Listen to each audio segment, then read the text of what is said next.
It is Tuesday in the tiny Colorado town of Saguache, and there is a kind of ballet going on. Here we go. A ballet of man and machine.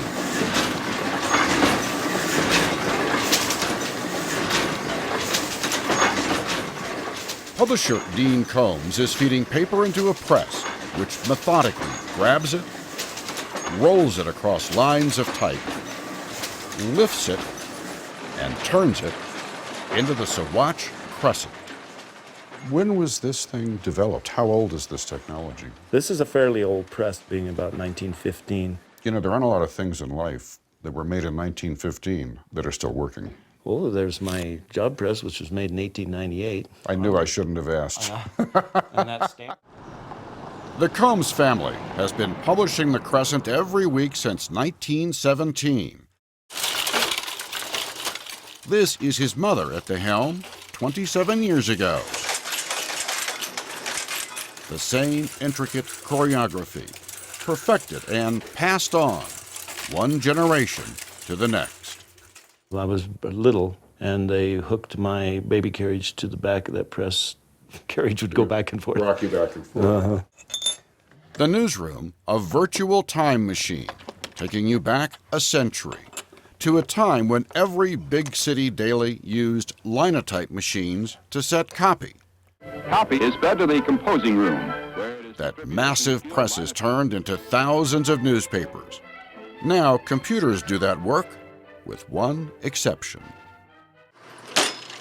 I don't actually think there might even be another newspaper in the world that's this, because there are none in the United States. This linotype machine is a monster with 28,000 parts.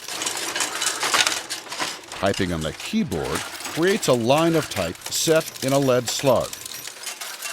And slugs become the columns of a newspaper. Okay, so now I want to change fonts. So what do I do? There's a system up here for this. Well, we have to pull these two handles down. So this is just full of... It's probably got 1,000 letter molds in it, yeah. On my computer, I click and it changes the fonts. You have to pull this 60-pound thing off and put a new one in. Right. It's a lot easier on a computer. It's somewhat easier, as long as your computer's working. Dean has bought other machines and stockpiles thousands of spare parts, and he knows where every one of them goes. He has no other choice. When the linotype machine breaks, who do you call? Well, I have to call myself. You're the repairman. You're Yep. it. The Crescent will tell you about the quilters and the gardening club and auditions for a melodrama. The heartbeat of a small town, population about 500. Is this important in a small town? Oh, yeah. Why? That's what the newspaper is supposed to really be doing, is supporting this community. Take the item about the school's spaghetti dinner. I didn't know how much he would eat. Okay. It was a fundraiser to help send students on a Florida trip to study marine life.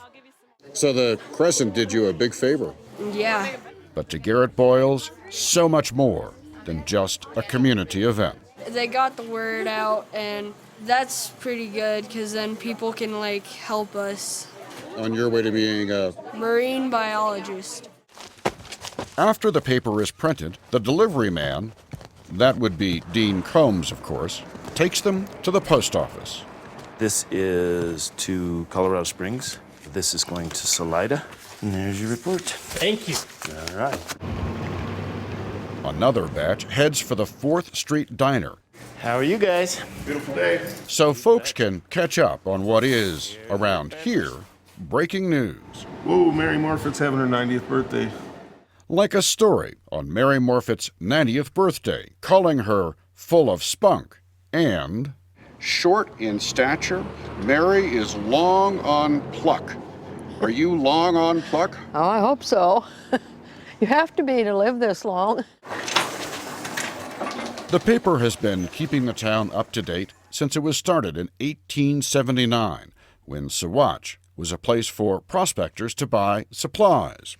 Brought you an article about the Supreme Court hearing last week. And these days, the Crescent's editor, yes, that's also Dean Coombs, doesn't go hunting for news. He prints what people bring in, Yeah, I don't know why you didn't do it in blue.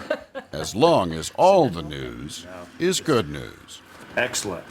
You print sad news, obituaries and things like that. What about bad news? Don't really do bad news.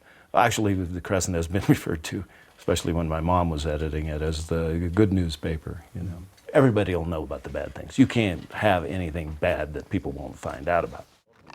Dean has no children, so he's keeping an eye out for someone willing to edit, print, set type, repair machinery, make deliveries, and then be the janitor who sweeps the floor to keep the Crescent going for the next generation. Who takes over after you? You've got to be committed to it. It's got to be a life. It's got to be your life. I've always say when I'm asked that question, I don't know anybody I dislike enough to give the Crescent to.